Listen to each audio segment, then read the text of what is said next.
Isang mapagpalang gabi po sa ating lahat, mga kapatid. Mingi po ako ng pamanhin dahil hindi po ako makakapag-live meeting o live exhortation para po sa ating devotion ngayong gabi. So, nandito pa po kasi ako sa work at nandyan po yung aking boss, kaya hindi po ako makakapag live ngayon. Ganun pa man, bilang pagsisimula ng ating pong 14 days devotion and prayer, nawa ay patuloy tayong lumahok at makiisa. Ito po ay isang mahalagang panahon ng ating paghahanda, hindi lamang sa mga gawain, kundi higit sa lahat ay sa ating espiritual na kalagayan bilang paghahanda sa ating nalalapit na ikasampung anibersaryo ng RICM Rock 2. So, hinihikayat ko po ang bawat isa na maglaan ng oras at panalangin, pagbabasa ng salita ng Diyos at personal na pakikitagpo sa Kanya araw-araw. So, sama-sama po tayong magpalakas, magpalalim at maghanda sa gawain ng Diyos. So, maraming salamat po at maraming salamat din po sa inyong pangunawa at pakikisa. Pagpalain nawa tayo ng ating Panginoon.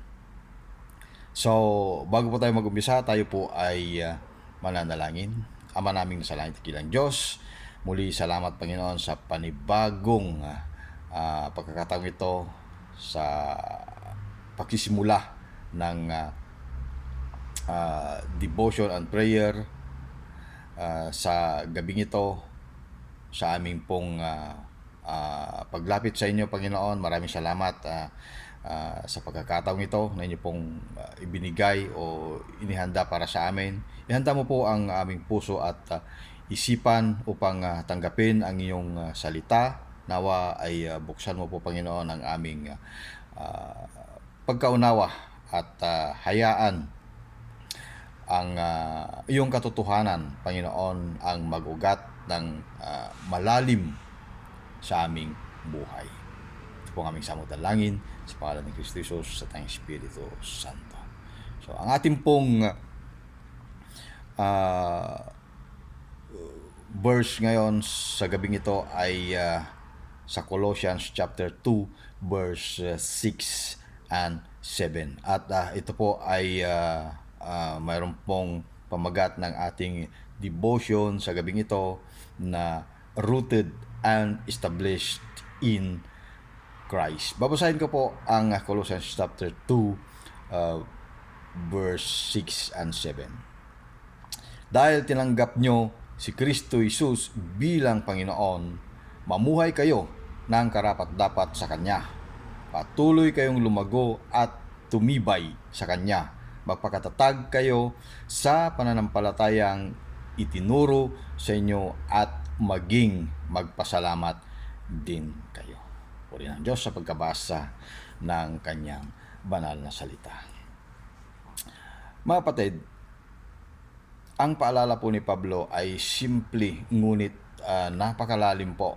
Kung paano natin tinanggap si Kristo, ngayon din tayo ay dapat pong mamuhay sa Kanya.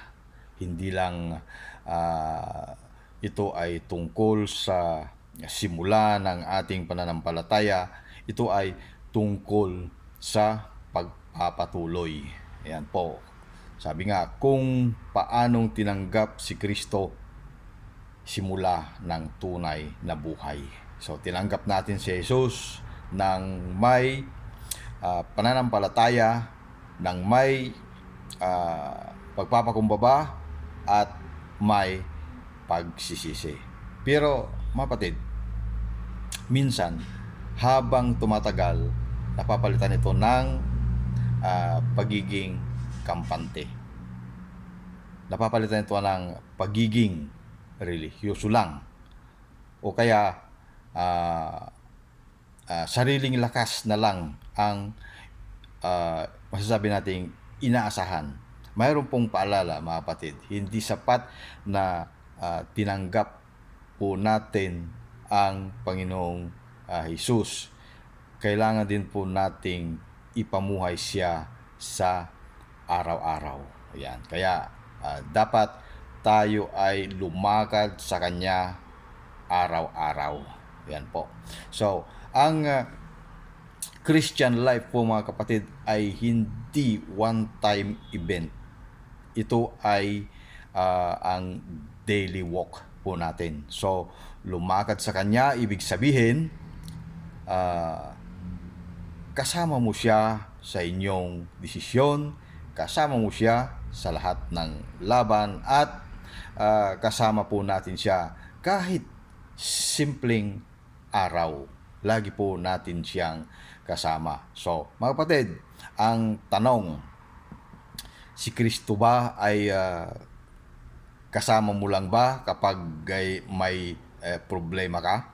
O siya ba ay kasama mo lang ba sa bawat galaw ng buhay mo? Yan po yung tanong. So, sabi nga, nag-uugat sa Kanya.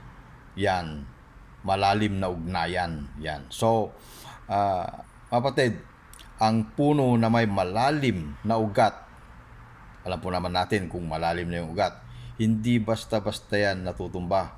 Kahit na may dumating man na bagyo o malakas na hangin, ito po ay matatag at hindi madaling matumba o ito ay mabunot. Ganon din po ang isang believer. Kung ang ugat mo ay mababaw, madali kang matinag. Yan po, madali kang matangay. Kung ang ugat mo ay malalim kay Kristo, yan po, matibay ka na. Hindi ka na basta-bastang nabubuwal. Yan. So, kapatid, paano lalalim ang ugat? Yan. Unang-una po, salita ng Diyos araw-araw. Lagi po tayong magbasa ng Biblia. Yan po. Hindi lang yan. Panalangin na hindi minamadali. Yun po. Magkaroon din po tayo ng sabihin nga natin personal intimacy sa ating Diyos. Yan. Pagsunod sa Kanya kahit na ito ay mahirap. Yan po. So, yan po talaga ang nagpapatibay sa atin. So, tayo ay talagang nagtatayo at pinapatatag matibay na pananampalataya. So, mga kapatid, hindi sapat na ikaw ay rooted lang. Kailangan ka rin ma-establish. Ano po ang ibig sabihin? Ma-establish. Hindi ka po basta-basta nadadala ng maling aral. Yun po ang pagkatandaan po natin, mga kapatid. Hindi ka agad sumusuko sa pagsubok. Yan. Mayroon kang consistency. Yan, ang bawat buhay mo kay Kristo. So mga kapatid, maraming Kristiyano ngayon, malakas sa simula. Yan, pero nawawala sa kalagitnaan. Yan. Bakit, mga kapatid? Dahil hindi na-establish. Yan, hindi nag-uugat. Yan. So, dapat ay sumasagana rin tayo at nagpapasalamat. Dapat mayroon tayong buhay na may pasasalamat. So, ang tunay na rooted kay Kristo ay hindi nagrereklamo. Yan, hindi nagrereklamo. Yan. At dapat ay patuloy na nagpapasalamat. Sabihin natin, kahit mayroon kang problema, masasabi mong, Lord, salamat pa rin. Lahat ng mga bagay na ito ay may katapat ng iyong solusyon. Kahit may pagsubok, Lord, ikaw pa rin ang aming Diyos at ikaw lang ay sapat na sa amin. Yan. Lahat naman tayo ay dumaranas ng pagsubok. Yan. Purihin ng Diyos. So, mga kapatid, suriin natin ang ating sarili. So, pwedeng masasabi natin, ako ba ay rooted o mababaw pa? Ayan, ano ba sa tingin mo sa inyong sarili, mga kapatid? Ako ba ay consistent sa aking walk with Christ? O ako ba ay lumalakad pa rin sa Kanya araw-araw? Yeah, so dapat yan po yung ating suriin sa ating mga sarili. Hindi sapat na nakakakilala ka kay Kristo. Yan po. Ang tanong ay, nakakapit ka ba sa Kanya ngayon? Yun po. So, yun yung tanong na iiwan ko sa inyo, mga kapatid. Hindi sapat lang na nakakilala tayo kay Kristo. Ang tanong ay kung tayo ba ay nakakapit pa ba sa Kanya kahit sa anumang uri ng sitwasyon na atin pong pinagdaraanan. So maraming salamat. Yan po ang maiksing exhortation sa gabing ito. At tayo po ay manalangin birang pagsasara ng ating pong devotion and prayer sa gabing ito. So once again, tayo po manalangin. Amang nasa langit, dakilang Diyos, maraming salamat, Panginoon, sa inyong salita na nagpapaalala sa amin na kami ay dapat manatiling nakaugat at matatag kay Kristo.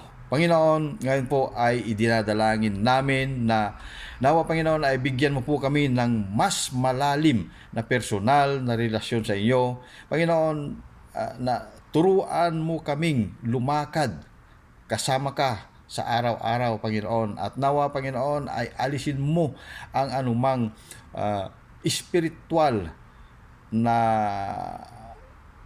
masasabi namin humahadlang o pumipigil sa aming spiritual na paglago sa aming buhay spiritual. Bigyan mo po kami, Panginoon, ng discipline sa pananalangin at pagbabasa ng iyong mga salita. Panginoon, patuloy na tulungan mo po kaming mamuhay ng consistent, hindi pa bago-bago.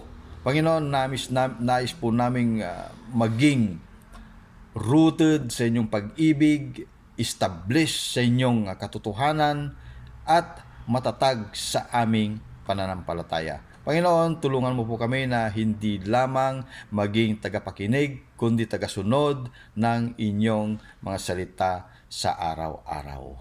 Hallelujah. Purihin ka, O Diyos. Ang buong buhay po namin ay aming iniaalay sa inyo, Panginoon. Ito po ang aming samot dalangin sa pangalan ni Kristo Jesus, at aming pong binabalik sa iyo lamang, O Yahweh, ang pinakamataas na papurit pagsamba sa pamamagitan ng gabay at kapangyarihan ng Banal na Espiritu. Amen, amen, and amen. Sa palang gabi po at maraming salamat po, mga kapatid. Hallelujah.